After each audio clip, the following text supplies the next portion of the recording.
Tęsiam kelionę su matančių vyrų klubu ir atvažiavom į Raigardo slėnį. Kažkada čia Čiurlionis yra nutapęs ne vieną paveikslą ir tikrai ganėtinai stipri vieta energetiškai ir smagu tiesiog geru oru pabūti tokioj platybei. Norėčiau nufilmuoti vieną video apie karmą. Būtent karmos, kodėl svarbu gyvenime valytis karmą. Esu girdėjęs tokių atsiliepimų ir pasisakymų, kai žmonės, tarkim, sako, tiesiog užtenka būti pozityviom mintimis ir viskas bus gerai. Ir jokios ten karmos nereikia valytis, išlikti puikiom mintim ir viskas tiesiog gerai klostysis. Bet iš tikrųjų, kiek mano praktikoje yra ir kiek dirbu su karminėm situacijom, su praeitais gyvenimais, tai kartais yra tokių situacijų, kai tai tiesiog neįmanoma padaryti, būti pozityviam, būti linksmam, būti sėkmingam, jeigu nėra išvalyta karma. Taip, tų, kurių karma yra ganėtinai švari, viskas gerai, viskas puiku, bet jeigu taip nėra, tai automatiškai kyla problemos, kyla situacijos. O kaip karma veikia? Karma yra mūsų kažkur tai gelmėse, mūsų viduj ir kaip bebūtų, karmos principas yra toks, kad jinai palaipsniui iš tų gelmių po biškį kyla į viršų, tos karminės situacijos ir jos pasiekia fizinį lygmenį.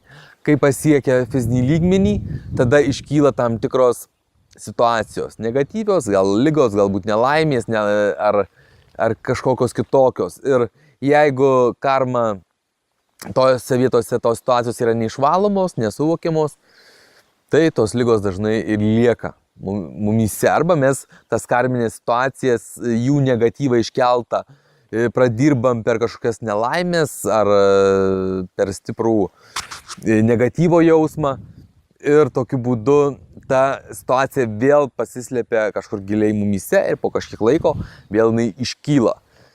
Todėl svarbu, kieno yra daug karmos, ypač svarbu ją valytis, tvarkytis ir tada tas gyvenimas tikrai kardinaliai pasikeičia. Esu susidūręs tokioje situacijoje, kai vienas žmogus sirgo šizofrenija ir jisai buvo bankininkas ir vieną dieną tiesiog jam iškilo tos karminės situacijos. Ir kas tuo metu atsitiko? Prasidėjo baimės, prasidėjo nesaugumo jausmas, prasidėjo tiesiog jis savęs nesuvaldė. Ir kaip kas sekė toliau, tai yra 10 metų pas mamą tarp 4 sienų ir baimėse. Ir mes po 10 metų mes pradėjom dirbti su juo, jis mane susirado, pradžiai per Skype'ą pradėjom, kelias sesijas padarėm, po to jisai ir gyvai atvažiavo. Žmogus užsidaręs tas situacijas, jo gyvenimas pradėjo keistis kardinaliai, jisai vėl pradėjo važinėti su mašina, dabar pradėjęs ir vėl dirbti tam tikrą darbą. Ir tai, ką reiškia, kai yra jo karma buvo išvalyta.